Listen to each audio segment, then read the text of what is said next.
Today on KPTV News on Channel 12, it is a growing trend to buy exotic foods and imported goods.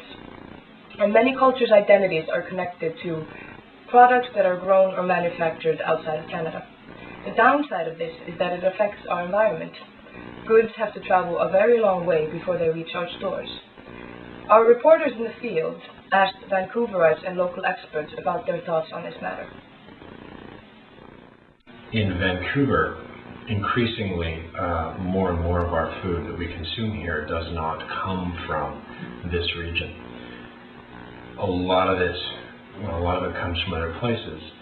Even the organic food market, there's a lot more organic food being grown in places like China and then being shipped mostly to industrialized nations. Something that's completely unsustainable. And do you think the import of these products have an impact on the environment? Yeah, of course they do. If they're not organic or they're not natural, they do. But I think for the amount of, well, if you would like to say that how much impact does this business have, probably not, because we use a lot of organic products and a lot of natural products, so we probably balance out with a good balance. Yeah. So if we want to think about it a little more broadly, it's not exotic foods like, if you talk about lychees or guavas. What about talking about wheat and chocolate and beer and wine and coffee? And now, we're at a place where we're actually learning to eat more and more organic food. And we have organic food, organic grapes and organic pears brought to us for thousands of miles all around the globe. And it's really important for us to really think about what our food choices mean and their impact on the environment. So how important are products that are imported from other countries to you in your everyday life? In my everyday life? Well, I drink beer that's made locally, so that's the most important thing to me. So, fruit corn beer. We all, every single one of us, needs to have a better awareness of our food choices and the impact we have on the environment, and we also need to make much more informed choices. If you get cheaper stuff from another country, they not necessarily care too much for the environment. For instance, I know in China, when they dye the clothes, the product goes in the river, and where the fishermen are fishing their fish. So, no, I think it doesn't have all the laws are not as strict. Make sure that they're not disturbing the environment where they are. The food, for instance, pesticide and all that stuff. It's not as strict that we don't have the same restriction that they have here in Canada and North America. We have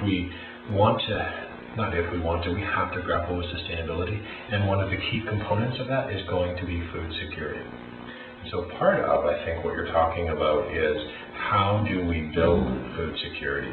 We can't build food security by shipping food across an ocean. It's simply not sustainable in any way. And I think very soon we're going to be in a place where we won't be able to do that economically or even ecologically. There's lots of research coming out now that says there's actually a food crisis just around the corner, and that the amount of food that we're growing globally is actually beginning to go down, and the amount of energy we put into it is beginning to go up, and we're not really grappling with that. I think that in terms of local products, it's harder to get what you want for the right cost. Overseas, they have prices that are a lot cheaper. So it depends on what customers are prepared to buy. If they're prepared to buy more expensive products, then we can buy locally. But if they want more inexpensive products, then we have to buy overseas. So, for example, here in Vancouver, we as cultural communities have been here for like hundreds of years, long before these so-called traditional foods were widely available, and it didn't impact our sense of cultural identity. However, generally overall, as more and more of us are starting to have expectations and demand more food out of season and more exotic things, and we all want more consumption of everything, the so-called exotic foods that are being more and more available are simply adding to the strains on our environment today. How important is it for you to have imported products in your everyday life? For me and my family, it's very important because we have an Italian background, and so a lot of our daily foods and life comes from Italy. So a lot of our meals and a lot of television as well. But in terms of things like, perhaps part of your question is, well, what about food and identity and sustainability? If you go to the TNT market just down the street, most of that food comes from all over different parts of Asia. It's cool to go there. There's so much choice. But it's a false choice at some level, because it doesn't actually make any kind of sense for a lot of the foods that are sold there to be available in a different part of the world with the ecological issues that we're facing and going to be bumping into. So what does that mean in terms of cultural identity? I don't know. I mean, there's all kinds of different kinds of food that different cultures consume. The main ingredients are probably available here, or things around rice or chicken or pork. All that stuff is available locally, or can be grown locally. So, and I think that we're adaptive creatures and we'll figure out ways around it. I go locally. I like to support local business, and it may be more expensive, but I think it's the way to go. I think what we have to deal with very quickly is our consumption patterns around food. Either we deal with it or it's going to deal with us at a base level, right?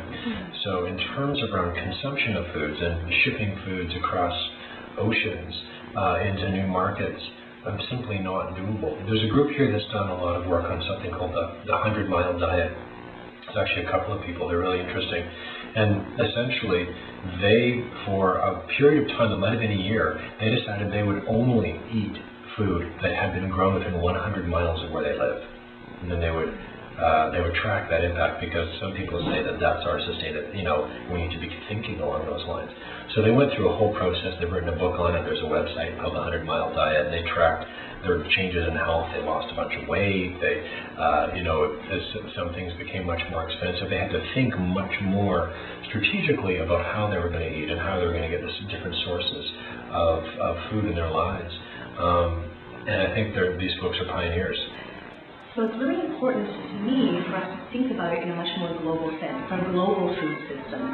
The so-called exotic foods are not even a blip on the radar compared to all the food that we eat that gets transported around the world. And we need to actually take responsibility for the impact that we make. I think we need to engage more in having this conversation. We need to understand the benefits of eating locally. We need to find ways to support the local markets. And I think we also have to keep in mind the bigger picture, that the climate impact of our food is simply added also to the climate impact on our energy use and our transportation. And the tension is not between our cultural identity and our food with a sustainable lifestyle. Really, it's about the tension is with our in the developed world, how our expectations on our standard of living are really the ones that are in tension with us having a sustainable life. This is Cameron, the focus for KPTV News on Channel 12. Thank you for watching.